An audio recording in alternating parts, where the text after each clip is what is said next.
I hate watching all of this just propaganda, frankly. All unfettered, uncritical views of anything, I think, are absolutely wrong and exactly the reason why massive mistakes happen, right? And one of the things I'm not, I don't want Russia to invade Ukraine. I don't support Russia's invasion of Ukraine. Illegal war's bad. Yeah, exactly, yeah. Don't even need to be said, really. Well, you would think so. But then I've actually opposed all illegal wars in the last, 30 years. I wasn't in favor of the invasion of Iraq or Afghanistan or anything like that. And so, I've got a pretty clean record on this. Being like, just don't invade. That's not good. Let's talk about it. Pacifist. Yeah, I know. It's terrible, isn't it? But one of the things I really hate about the discussion around Ukraine is that, look, there are actually loads of Nazis in Ukraine, and it's actually kind of gross. I don't want to support Nazis. I don't support Nazism. I think Nazism's bad.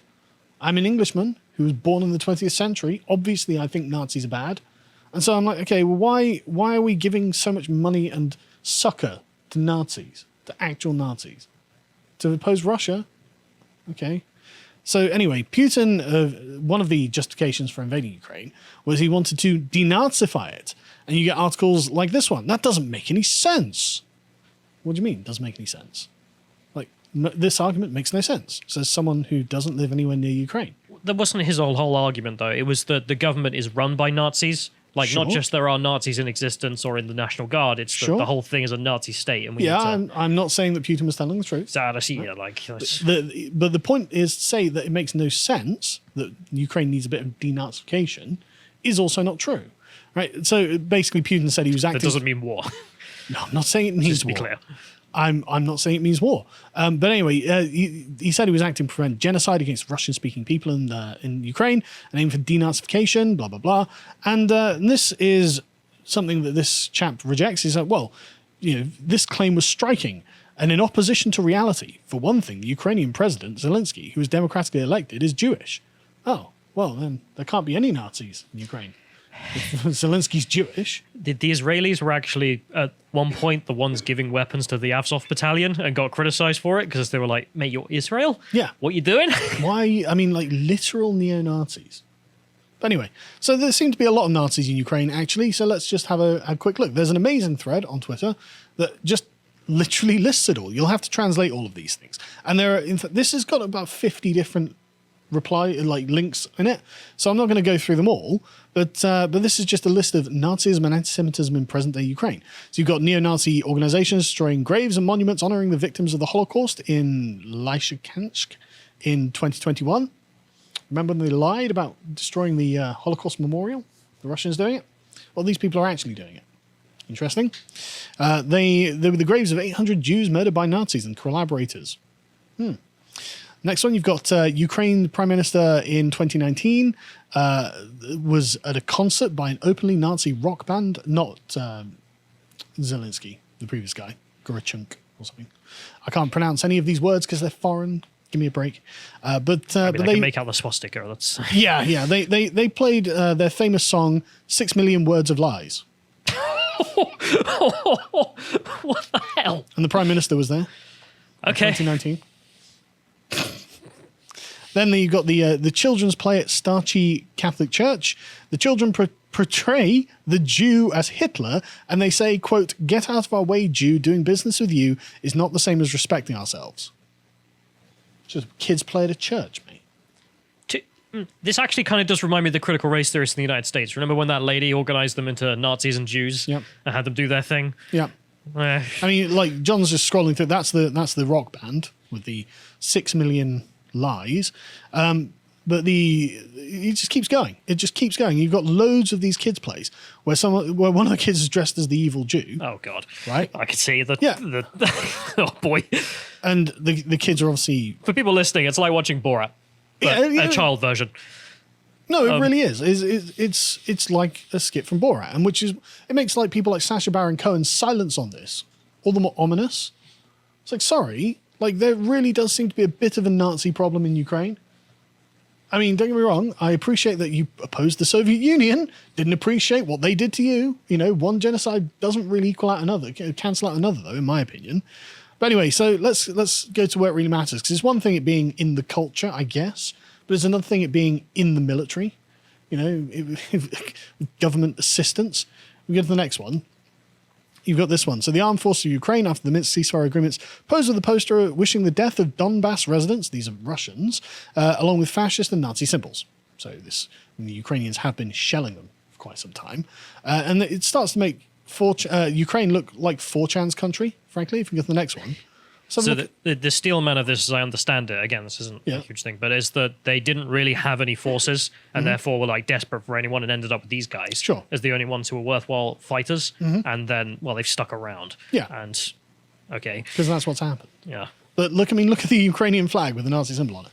It's like the Ukrainian flag in America with the American flag. Well, the Germans did try some of this when they invaded in the Second World War. So they did try to set up, what would you call it, helpers? Yeah, but as he points out, there are loads and loads of these pictures. This is a very small selection of Ukrainians posing with Nazi flags. Military units. Military units, posing with Nazi flags, right? And there's not just the Azov battalion, apparently. And you get literally, even on the front lines, this is a trench in Donbass, where the Ukrainians have been shelling Donbass for quite some time. Basically at war with them. Oh, that's a nice swastika. Bravo! Like literally in the trench, attacking Russians with a bloody giant swastika. Yeah, I can see why if you're a Donbass resident, you might not be too pleased. I can see the way if you were Putin, I think there might be a little bit of denazification needed.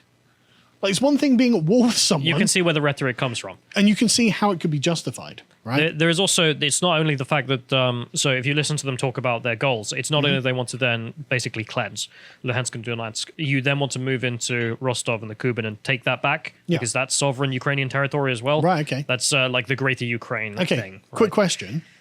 Do we think these guys would be incapable of a genocide? Nazis are. Or incapable? Oh, no, they would be capable. Yeah, exactly. It's like, look, am I going to give these Nazis the benefit of the doubt that they're not going to genocide all the Russians if they manage to take these cities? You wouldn't want them anywhere near government. No, not really. And not particularly in the army either. But let's go to the Donetsk, is that how it's pronounced? Trench? Oh, there's another swastika. Just amazing. How this just keeps getting flown. Ukrainian army soldiers waving swastikas from their trenches. Do we know if these particular ones are Azov, or are these just other units, or we don't know? We don't know, because, you can't tell from the thing, but it's a Ukrainian trench flying a Ukrainian flag with the Nazi emblems on it. Brilliant. Just brilliant. Right, and then it gets worse, like the Black Sun. Is it possible to take a picture of anyone in Ukraine who's not wearing a black sun? Probably yes. Well, then why can't NATO manage it? I don't know. I did see that tweet. Yeah. We'll get to it in a second, but if you can click on that first one, the kids in the yellow shirts. This is obviously a Azov battalion training thing with just kids, Black Sun.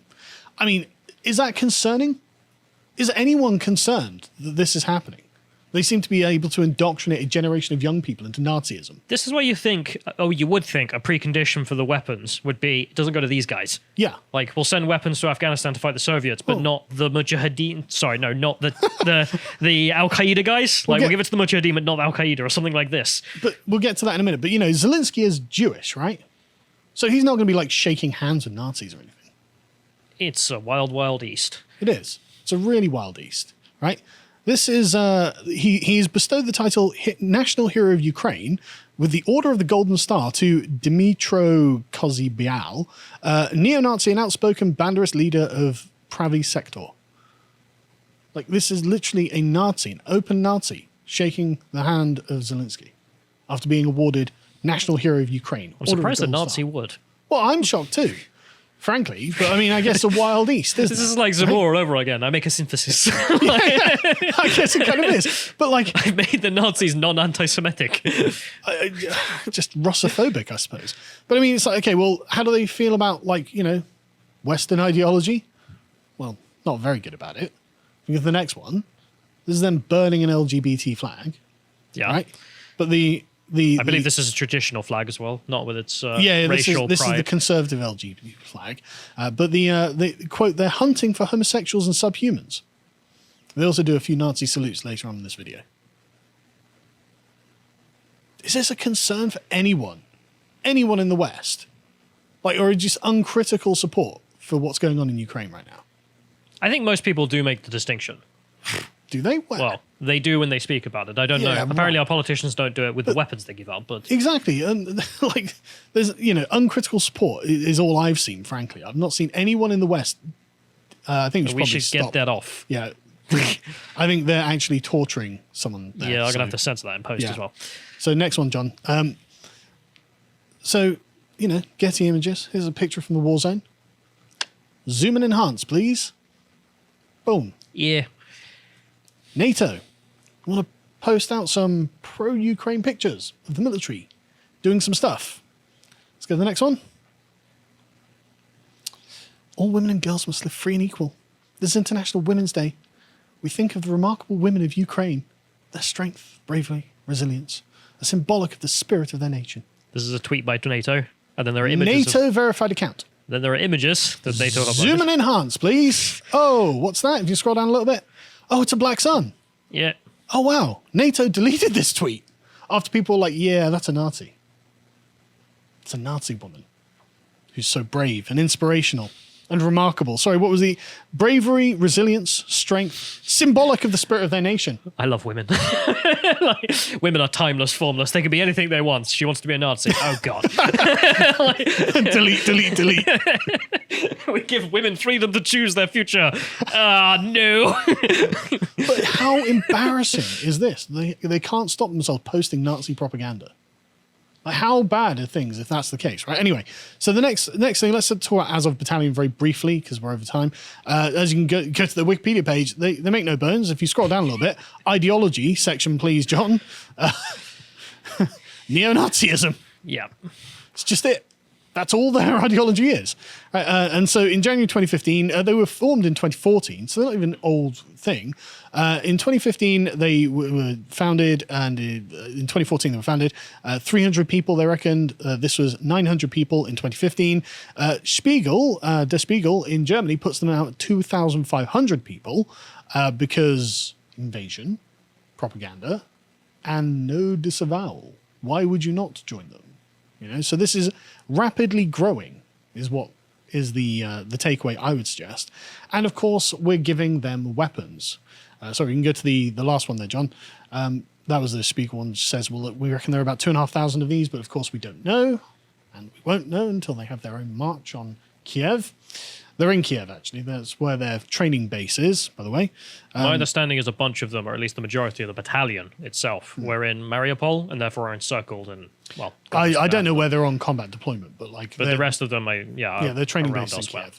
And so if you go to the last one, yes, we've been sending the Ukrainians rocket launchers. Yes, these are members of the Azov Battalion receiving the weapons. I don't know why there weren't any checks. Would have been an easy thing to do. Well, this happened in Syria and Iraq, where the thing is, well, right, you say checks, like as in different, make sure that they don't go to the wrong people.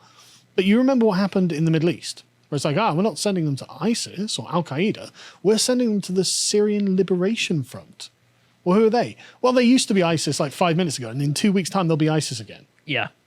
Like people are not doing checks there either, frankly. No, but there are no checks you can do because it's not a hard border between these groups. It's very fluid, and the members go back and forth. There is crossover, but to make absolutely no effort, I mean, that is what was in the bill, which is just there was the discussion of should we try and make some checks, and then they went, nah.